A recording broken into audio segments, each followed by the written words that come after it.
बोलो जगन्नाथ महाप्रभु की। ऐसी रूखी जय बोल रहे हो हैं ठाकुर जी, आंख फाड़ के खड़े हैं, तुम ऐसे बोल रहे हो श्री जगन्नाथ महाप्रभु की। तो जगन्नाथ महाप्रभु ने मन में विचार किया, मेरा कोई भक्त मुझे बुलाएगा। सब लोग इधर देखो, आते जाएं बैठते जाएं, बस बाकी सब लोग बैठ जाओ। महाराज बैठ जाओ, इनको बैठा दो, बैठ जाओ, बैठ जाएंगे सब अपने आप। तो ठाकुर जी ने मन में विचार किया, बोले मैं भक्त पर कृपा करने जाऊंगा, जे बलभद्र सुभद्रा जो मानेंगे नहीं, उसके अवगुण मुझको बताएंगे। लेकिन एक दिन जगन्नाथ भगवान ने क्या किया, जैसे ही किसी भक्त पर कृपा करने जा रहे थे तो बलभद्र सुभद्रा ने पूछा कहां जा रहे हो। तो उत्तर सुदर्शन जी ने दिया, बोले वहां जा रहे हैं उस भक्त के पास। बोले कौन भक्त? तब गरुण जी बोले वहां जा रहे हैं। महाराज बलराम जी लेके उसके सारे अवगुण बताने लगे। सुभद्रा जी कहने लगी वो तो ऐसा है, वो तो ऐसा है, उसके अंदर तो इतना काम है, वो तो क्रोधी है, वो तो लोभी है, लोभ के चक्कर में आपको याद कर रहा है, वैसे बिल्कुल याद नहीं करता है, आदि आदि सब बात कहने लगे। ठाकुर जी चुपचाप चलते ही जा रहे हैं, रुके ही नहीं रहे। ताऊ दादा बोले अरे लाला सुनना है रहो, इतनी देर तक कह रहा हूं मैं। ठाकुर जी फिर भी नहीं सुने, चलते गए चलते गए चलते गए। और जब उस भक्त के यहाँ पहुंच गए, भक्त के यहाँ पहुंच करके और सीधे उस पर कृपा कर दी। वहां पर कृपा करके अनुग्रह करके वाकु जो भी वाको भाव हो वो पूर्ण कर दियो। जैसे ही ठाकुर जी वहां पर कृपा करके लौटने लगे, बलराम जी खड़े गए, अरे लाला तू सुने ना है, तेरो बड़ो भैया मैं इतनी देर तक कह रहा हूं, तू ऐसे इन पर कृपा मत करे कर, जी बहुत लोभी व्यक्ति है, बहुत ऐसो है। सोई ठाकुर जी ऐसे कपड़ा पहन के रखते हैं, जगन्नाथ जी को कभी देखो मुफलर सा पहन के रखते हैं, यूं एक दिखाते हैं, दिख जाए तो ये हमारे जगन्नाथ जी।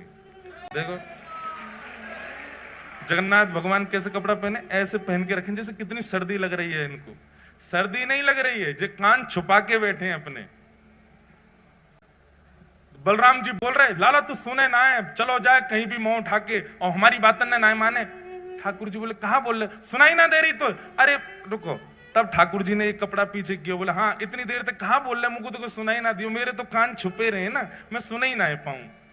तब सुभद्रा जी बोली कितना चतुर है लाला, जाने अपने कान जामारे छुपा रखे हैं कि जो कोई भक्त पे कृपा करवे जाए और वास्तव में मैं और आप कहीं वह भक्त के अवगुण बताएंगे तो या कुछ सुनने पड़ेंगे, या हमारे पहले ही कान ढक के बैठने की, ताकि कोई भक्त पर मैं कृपा करवे जाऊं, वहां के अवगुण में कोई बताए तो वो पहले ही समझ जाए भैया मेरे कान छुपे, मैं सुन नहीं रहा हूं, मैं तो जाऊंगो वहां पर कृपा करके आऊंगो। इसलिए जगन्नाथ प्रभु के कान नहीं दिखते। बड़े अद्भुत हैं श्री जगन्नाथ जी, अपने कान छुपा के बैठे हैं। कोई महाप्रभु जी का अत्यंत निकट से दर्शन कर रहा हो, पीछे वाला कह रहा है देखो इसको तो इतने बढ़िया दर्शन हो रहे हैं, ठाकुर जी ये इतना योग्य नहीं है, हम योग्य हैं। ठाकुर जी उस समय भी यही कह रहे हैं, भैया मुझे सुनाई ना दे रही है, मेरे कान बंद हैं, जो मेरे समीप आ गए हो वो मेरो है, जो मेरे दृष्टि के आगे आ गए हो, मैं बाकी कोई अवगुण विचार ना करूं। कैसे कैसे भक्तन पर श्री जगन्नाथ जी ने अनुग्रह किया है। हम व्यासपीठ पर बैठ करके कलम तोड़ करके कह सकते हैं पूरे ब्रह्मांड में सबसे दयालु यदि कोई है तो वो श्री जगन्नाथ जी, बहुत दयालु। इतनी दया कोई ठाकुर के भीतर नहीं है जितने हमारे श्री जगन्नाथ जी में। आप लोग कहेंगे आप तो व्यास हो, व्यासन को एक ही काम है जाकी कथा करें, वही के पक्ष में चले जाएं, ऐसी बात नहीं है। हम चाहे कितनी कथा करें, हम गिरधर लाल जी के उपासक हैं, उनके कान पे पट्टा बांध के आया हूं, कहीं सुन नहीं लें। सुन लें तो कहा है एक ही तो हैं, कोई अलग थोड़े हैं, वही राधा रमण हैं, वही श्रीनाथ जी हैं, वही जगन्नाथ हैं। सबसे बड़े कृपालु ठाकुर यदि पूरे विश्व में यदि कोई है तो श्री जगन्नाथ जी। इतने दया में भरे हैं, इतने अवगुण शून्य दृष्टि है श्री जगन्नाथ जी की। कितना भी बड़ा कोई व्यक्ति कितना भी अभागा क्यों ना आ जाए, ठाकुर जी उसमें भी दोष नहीं देखते। ऐसे महाप्रभु जगन्नाथ। श्रीमद् भागवत जी में जगन्नाथ शब्द का सबसे पहले उच्चारण किसने किया? जगन्नाथ जी कलयुग के नहीं है, जगन्नाथ जी द्वापर के नहीं है, जगन्नाथ जी त्रेता के भी नहीं है, जगन्नाथ जी अनंत है। मैंने वर्णन किया ना कि सगुण साकार रूप में सबसे पहले किसी को दर्शन अगर किसी भाव का हुआ तो जगन्नाथ जी का हुआ। सगुण रूप के ही हम सब उपासक हैं, हम सब के अलग अलग रूप के ठाकुर हैं, पर इन सगुण रूपों में सबसे पहले दिखने वाले जो ठाकुर जी सगुण रूप से जो दिखे हैं साधकों को, भक्तों को, वो श्री जगन्नाथ जी हैं। आज के नहीं है ठाकुर जी, अनंत काल से हैं। बस इंद्रद्युम्न पर कृपा करने के लिए और कलयुग के वैष्णवों पर अनंत कृपा करने के लिए वही जगन्नाथ भगवान एक रूप में प्रकट हो गए। ठाकुर जी तो अनंत हैं श्री जगन्नाथ जी। तो मैं निवेदन कर रहा था, भागवत जी में सबसे पहले जगन्नाथ शब्द का उच्चारण किसने किया? श्रीमद् भागवत जी में सबसे पहले जगन्नाथ शब्द का उच्चारण किया है परीक्षित की माता जी ने। क्या नाम है उनका? उत्तरा। उत्तरा ने सबसे पहले भागवत जी में जगन्नाथ नाम का उच्चारण किया है। कब किया? आप लोगों ने भागवत जी कथा सुनी होगी। तो भागवत जी में जब उत्तरा के गर्भस्थ शिशु को मारने के लिए अश्वत्थामा ने बाण छोड़ दिया, उस समय उत्तरा दौड़ी दौड़ी जाती है, भगवान रथ में बैठ करके द्वारिका को प्रस्थान कर रहे हैं। उस समय उत्तरा गाती है, पाहि पाहि महायोगिन देव देव जगतपते नान्यम तद्भयं पश्ये यत्र मृत्यु परस्परम नान्यम तद्भयं पश्ये यत्र मृत्यु परस्परम। जगन्नाथ जी को सबसे पहले पुकारा है श्रीमद् भागवत जी में उत्तरा ने। नाथ शब्द का अर्थ क्या होता है? नाथ किसको कहते हैं? रक्षक को नाथ कहा जाता है। किसको कहते हैं? रक्षक को। और मानव का रक्षक कौन होता है? रक्षक को ही नाथ कहते हैं और रक्षक को ही पति कहते हैं। पति को भी रक्षक, पति शब्द का अर्थ भी रक्षक ही होता है। कुल का रक्षक, पत्नी का रक्षक, बच्चों का रक्षक, वही पति।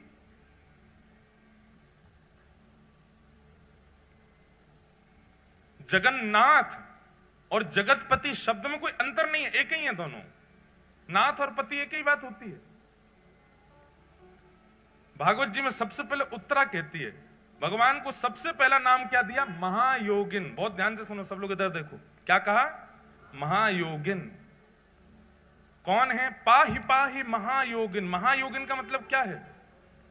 बोले योगी नहीं है ये महायोगी है। बोले योगी किसको कहते हैं?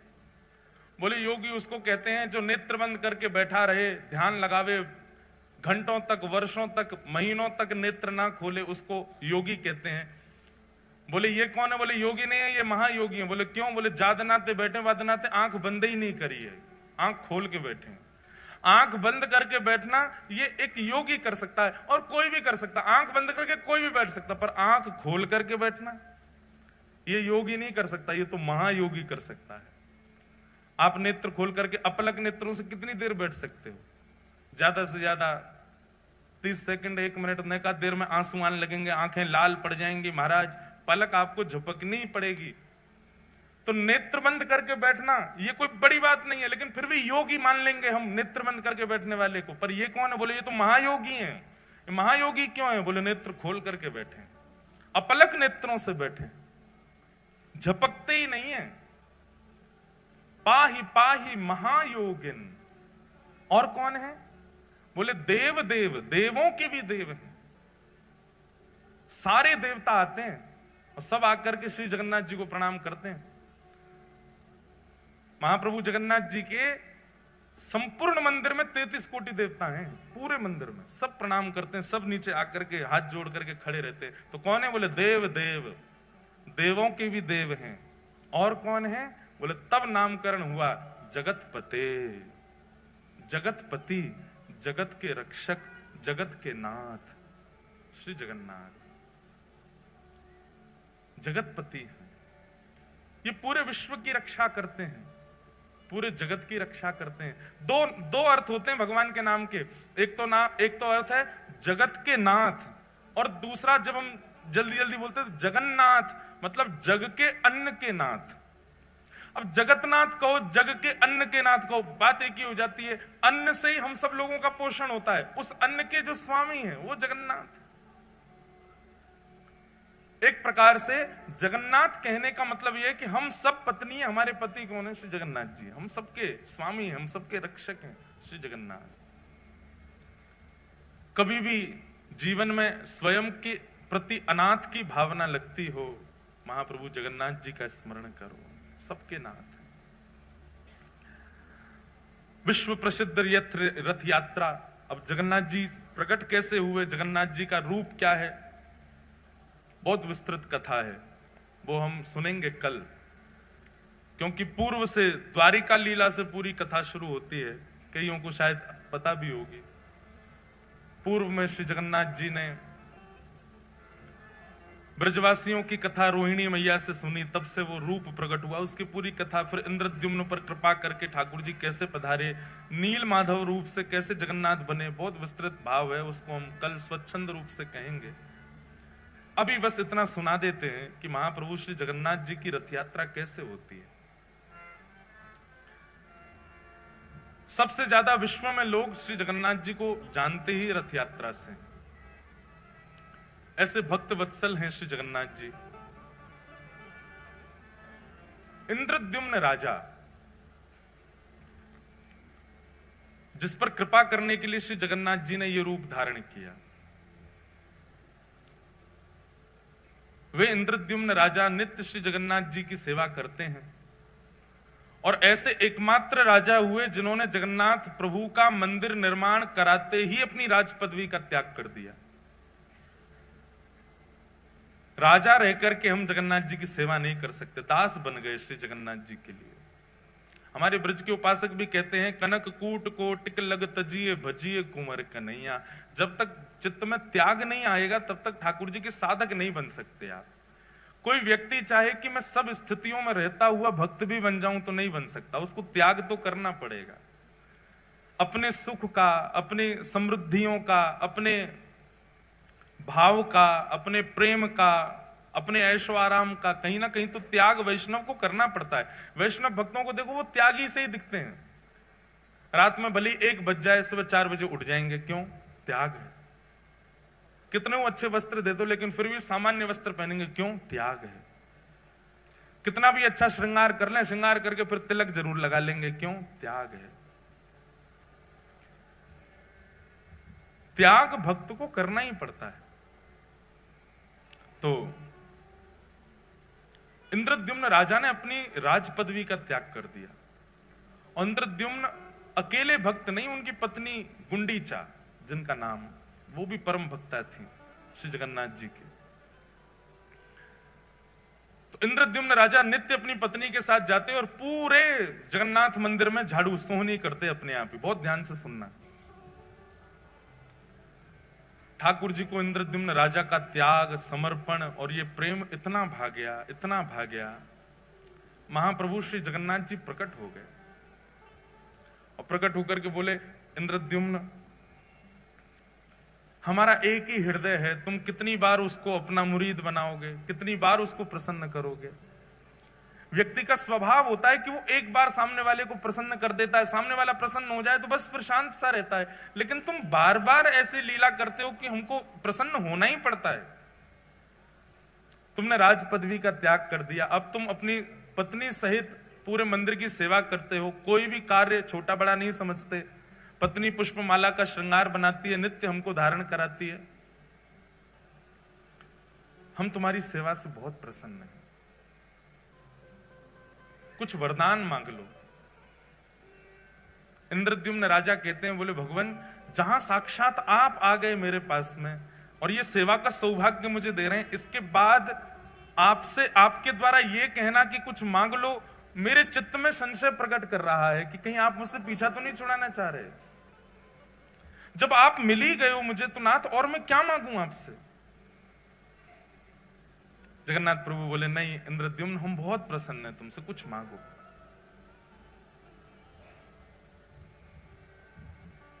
तब इंद्रद्युम्न ने ऐसा वरदान मांगा कि श्री जगन्नाथ जी के नेत्र सजल हो गए। उसने कहा, बोले भगवान, यत्र तत्र, अभी भी मैं जगन्नाथपुरी में जब चलता हूं ना, तो लोग बाग कह देते हैं, ओहो वो राजा जा रहा है जिसने जगन्नाथ जी का मंदिर बनवाया। और सत्य माने महाप्रभु, जब कोई कहता है कि मैंने मंदिर बनवाया, उस समय इतनी पीड़ा वेदना होती है कि प्राण त्याग दूं। नाथ, बहुत ध्यानपूर्वक सुनिएगा, ऐसे ही नहीं प्रकट हो जाते हैं ठाकुर जी किसी के यहां। उसकी स्थिति देखो पहले कैसी थी। इंद्रद्युम्न राजा कहता है, बोले नाथ, यत्र तत्र कोई भी कह देता है वो राजा जा रहा है जिसने मंदिर बनवाया। मैं आपसे प्रार्थना करना चाहता हूं, अगर मेरा वंश आगे बढ़ा तो मेरे वंश में आने वाले बालक, मेरे होने वाले उनके भी बालक पर पौत्र, पर पौत्र, पर पौत्र, और कभी ना कभी कोई ना कोई तो बालक ये कह देगा कि हमारे पूर्वजों ने मंदिर बनवाया। इसलिए आप ऐसी कृपा कीजिए, अनुग्रह कीजिए कि मेरा वंश बढ़े ही ना, कोई ये ना कह दे कभी कि हमारे पूर्वज ने मंदिर बनवाया। मैं आपसे यही वरदान चाहता हूं। उन्होंने वंश ना बढ़े ऐसा नहीं कहा, उन्होंने वरदान में यह मांगा कि कभी कोई ऐसा ना कहने वाला प्रकट हो जो ये कहे कि हमारे पूर्वज ने मंदिर बनवाया। मतलब बगल में पत्नी खड़ी है, गुंडीचा खड़ी है, इसके सामने स्पष्ट कैसे बोल दूं कि मुझे संतान नहीं चाहिए?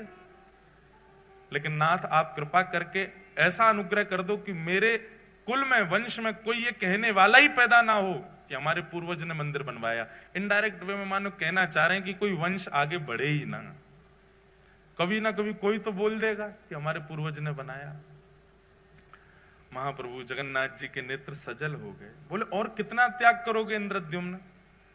सब कुछ तो तुमने त्याग दिया, अपनी राज पदवी तक त्याग दी, एक मेहतरानी की तरह तुम्हारी पत्नी और एक झाड़ू लगाने वाले के तुम नित्य पड़े रहते हो हमारे द्वार पे, और कितना, अब तुम वंश भी नहीं चाहते आगे।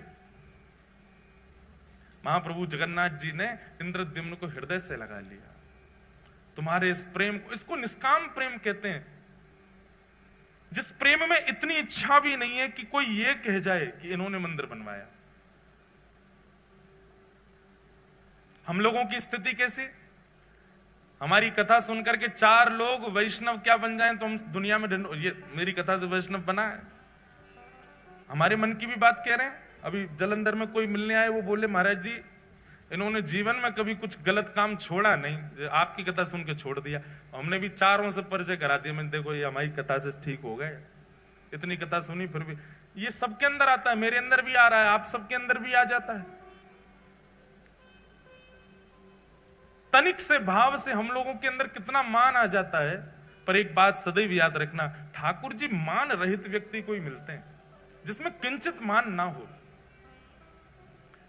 इंद्रद्युम्न ने कहा, मैं अपने वंश की जिम्मेवारी नहीं ले सकता कि कोई ये बात कह जाएगा कि हमारे पूर्वज ने मंदिर बनवाया था, इसलिए नाथ मेरे वंश में कोई ये कहने वाला पैदा ही ना हो। इसका मतलब वंश ही ना बढ़े, मुझको ही बस मेरे बाद ही वंश समाप्त कर दो मेरा। ऐसा मांगने वाला एकमात्र पृथ्वी पर इंद्रद्युम्न राजा हुआ। इंद्रद्युम्न को तो हृदय से लगा लिया, लेकिन बगल में खड़ी हुई गुंडीचा समझ गई, महाप्रभु मेरे पति हो ना हो, आपसे वंश वर्धन ना हो, ये मांग रहे हैं। इनकी प्रसन्नता, आपकी प्रसन्नता देख करके मुझे लगता है कि इनका भाव आप समझ गए और आप भी उसमें राजी हैं। पर नाथ, मैं एक मां हूं, मेरे अंदर वात्सल्य भाव है, मेरे अंदर करुणा है, मेरे अंदर लाड़ है, प्यार है, स्नेह है, दुलार है। मैं वो किसको अर्पित करूंगी अगर वंश में कोई बालक ना हुआ तो? आपने उनकी इच्छा पूरी कर दी, पर मेरी इच्छा कैसे पूरी होगी? मेरे अंदर तो वात्सल्यता हिलोरें ले रही है, वो कहां जाएगी नाथ? इंद्रद्युम्न की बात सुनकर के तो जगन्नाथ जी के नेत्र सजल हुए, पर गुंडीचा की बात सुनकर के तो जगन्नाथ जी फूट फूट कर रोए और हृदय से लगा लिया गुंडीचा को। बोले, मैं तुम दोनों की कामना पूरी करूंगा। इंद्रद्युम्न की कामना तो मैं ये पूरी करूंगा कि तुम्हारा वंश ना ही बढ़ेगा, और तुम्हारी कामना मैं ये पूरी करूंगा कि तुम्हारे वात्सल्य का भाजन मैं तुम्हारा लाला बन करके रहूंगा सदा के लिए। आज इंद्रद्युम्न तुम्हारा स्वामी मैं हूं और गुंडीचा तुम्हारा लाला मैं हूं, तुम्हारा पुत्र हूं। जगन्नाथ जी अंक में भर गए और महाराज वर्णन आता है वाणी जी में कि जैसे जगन्नाथ भगवान ने गुंडीचा को हृदय से लगाया, गुंडी जाके पयोधर से अपने आप ही दुग्ध प्रकट हो गया और जगन्नाथ जी अधर पर धारण करके उसको पीने लगे। उसके बाद गुंडीचा को कभी भी गुंडीचा नहीं कहा, रानी नहीं कहा, ठाकुर जी हमेशा मैया बोलते थे। भगवान श्री कृष्ण की 3 ही मैया हैं पृथ्वी पर, देवकी मैया, यशोदा मैया और गुंडीचा मैया। बोले बस मुझे एक अनुमति देना। क्या?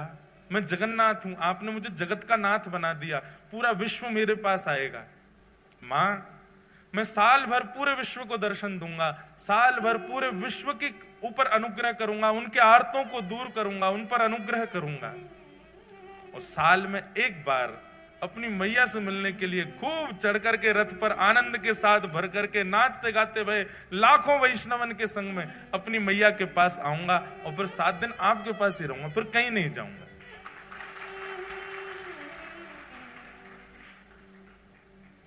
गुंडीचा प्रसन्न हो गई और जगन्नाथ प्रभु को एक बालक की तरह पुचकारने लगी, एक बालक की तरह आशीष देने लगी। जाओ पूरे विश्व का मंगल करो लाला।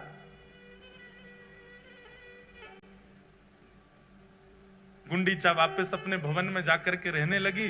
जगन्नाथ भगवान पूरे साल भर दर्शन देते हैं पूरे विश्व को, जगत के स्वामी नाथ बन करके खड़े रहते हैं। लेकिन जैसे ही घड़ी आती है स्नान पूर्णिमा के 15 दिन बाद रथ पर आरूढ़ होकर के अपनी मैया के पास जाने की, जगन्नाथ भगवान नन्हे से बालक जैसे बन जाते हैं। इतना विशाल स्वरूप है ठाकुर जी का, लेकिन ब्रह्मवेदी से उतर करके और महाराज फिर अपने श्री मंदिर से ऐसे उछल उछल करके सब पंडा पुजारियों के कंधा पे ऐसे हाथ धर के उछल उछल करके ठाकुर जी जाते। मैं अपनी मैया से मिलने जा रहा हूं, मैं अपनी मैया के पास जा रहा हूं। पंडा पुजारी बोलते हैं कि कई बार तो श्री जगन्नाथ भगवान इतने आनंद में भर जाते हैं कि न्यों पड़ जाते हैं, नीचे 2-4 पंडा दब जाते हैं ठाकुर जी के, ऐसे आनंद में भर जाते। कभी नीचे गिरे, कभी पीछे गिरे और ऐसे हिलोरें लेते हुए आहा साल वेग स्तुति करता है जगन्नाथ भगवान की जब वे जाते हैं गुंडीचा के लिए।